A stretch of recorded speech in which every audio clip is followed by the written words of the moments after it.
I've been thinking, are we born with a set amount of willpower, or is it a skill we can attain? Today, we will explore the ideas of willpower and self-control with the secondhand advice from the book, Willpower Doesn't Work by Benjamin Hardy.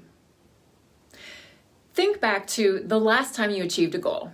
It might have been something little, like skipping that piece of cake for the benefit of weight loss, or maybe you got up at 5 a.m. to run before work, or perhaps you powered through to meet a deadline on a work project.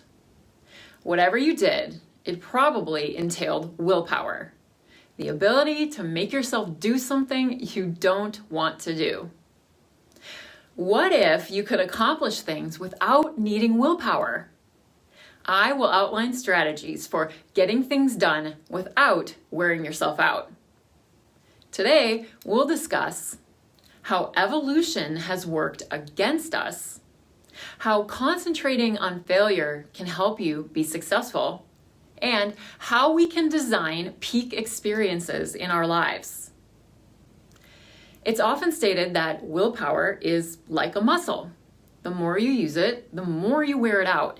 And like any other muscle, you can reinforce your willpower with time so that self-control today will make it a little less complicated tomorrow. The problem with willpower is that it's a pretty weak muscle.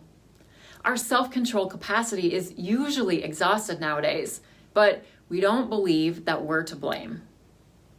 When attempting to accomplish your goals, your environment is more important than willpower. Let's think about the obesity epidemic. The truth is startling. By 2025, it's forecasted that most people in the world will be overweight or obese. Is this simply a failure of self-control? Was it tremendous willpower that kept our ancestors thin? Obviously not. Years ago, people didn't require willpower to remain slim. What's different now is our environment. These days, instead of working outdoors, most of us work stationary jobs and sit at our desks all day.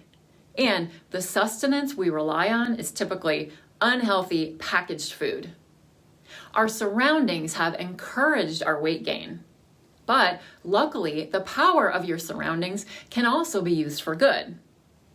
Take Darwin's distinction between natural evolution and domesticated evolution, for example. In natural evolution, organisms adjust to whatever scenario they find themselves in. So, if it's helpful to be larger, a species might start to grow. Basically, they're required to adjust to their environment. Compare that with domesticated evolution, the evolution of species under human direction. Since we control these organisms' environments, we can create desirable attributes that wouldn't take place in the wild, like having larger and sweeter fruits and fatter livestock. When it concerns people, most of us resemble wild animals undergoing natural evolution. We're frequently not able to change our environments, so we adjust to them instead, regardless of whether this benefits us in the future. The key is to develop an environment that leaves you no choice but to adjust into your better self. We'll look at some methods to do this. The simplest way is to design your environment with separate spaces, one maximized for work and one for play. Any parents working from home with young kids will recognize the problem of attempting to work where you live. Even for those without children, it can be challenging to work in some place we usually relax. Perhaps the phrase "work hard, play hard" requires an update. Work hard, play hard, yes, but be sure you do each in a different area. Actually, people perform their best when they can take advantage of two very different settings, one high stress and the other high recovery. As a matter of fact, you're most likely to be struck by creativity and unique ideas when you're unwinding. Neuroscientists have revealed that just 16% of cognitive breakthroughs occur at work. When you relax and enable your mind to stray, you provide your brain the opportunity to build new connections and bring forth fresh ideas. We function best when we switch over from pure work and pure play. By designing separate settings for each state, you make it easier for your mind to work hard and play hard. By simply transforming your environment, you can appreciate a peak experience, which is an uncommon, electrifying occurrence in which you think and feel with heightened awareness and reactivity. Naturally, it's during such times that motivation strikes and we get those light bulb moments. And as we discovered earlier, typically this occurs when we're in relaxation mode. The good news is you don't have to wait around and hope you'll be fortunate enough to have a peak experience one day.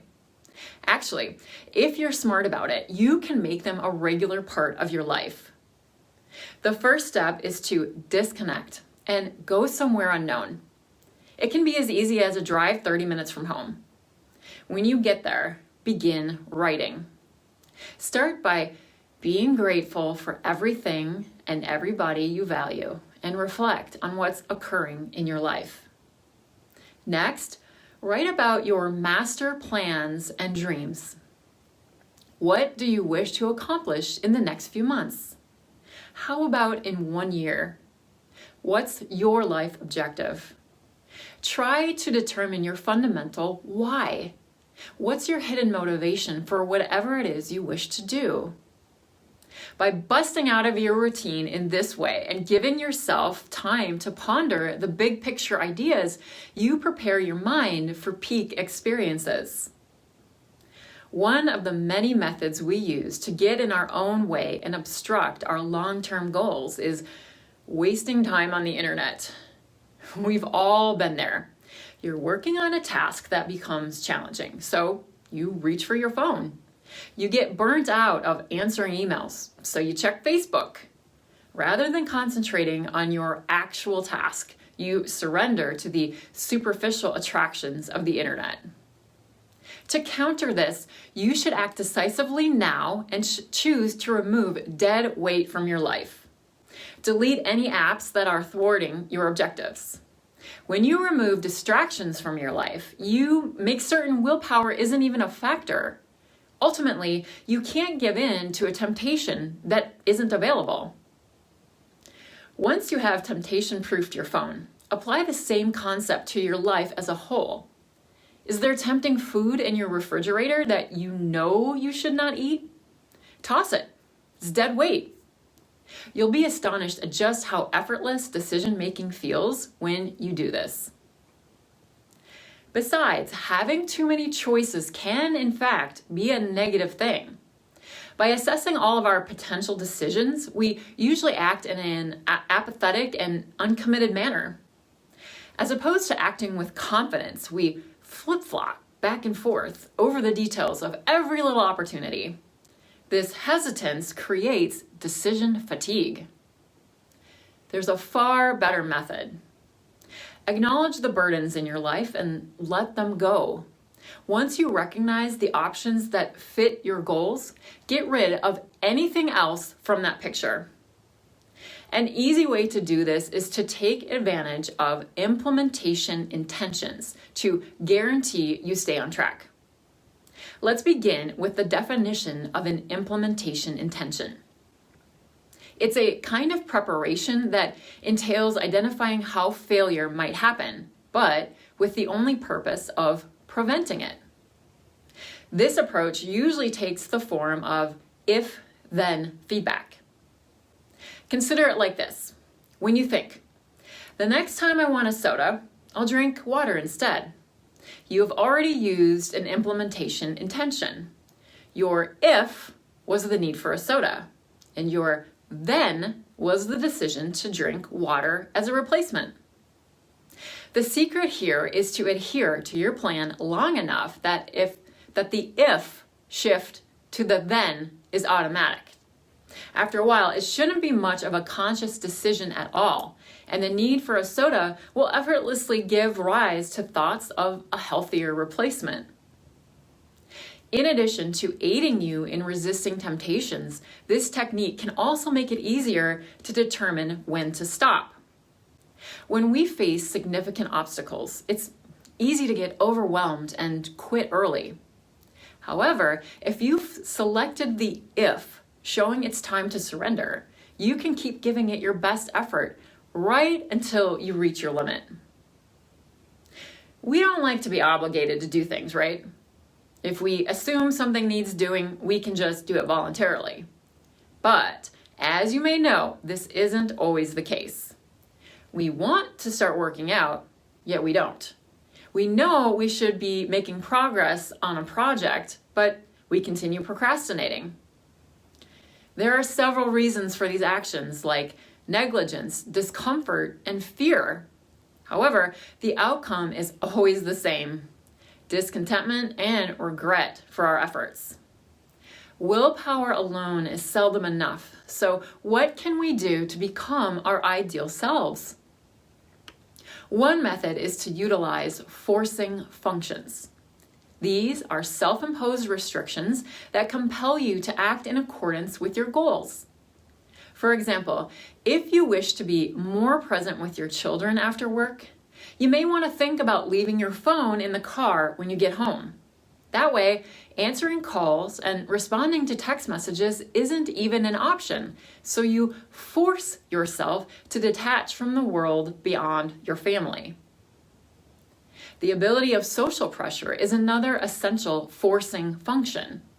No one wants to look like a failure in front of their friends, and many people will take careful measures to keep the respect of their coworkers. So tell them your goals and be specific about them. The awareness that you're answerable to your peers will help you attain your goals. Let's review. Depending on willpower to accomplish things is not only painfully uncomfortable, but it's also an inefficient plan for behavior change. The best way to change your life for the better is to develop an environment that forces you to live by following your purpose.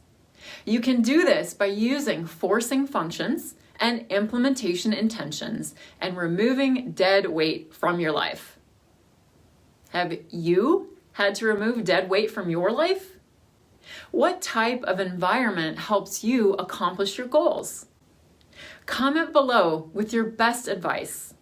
And please be sure to like and subscribe as well. And thank you so much for watching. Here are some more accurate descriptions for willpower. Forces you to get out of bed in the morning. Prevents you from punching annoying people in the face. Not eating your child's leftovers. And makes you do work.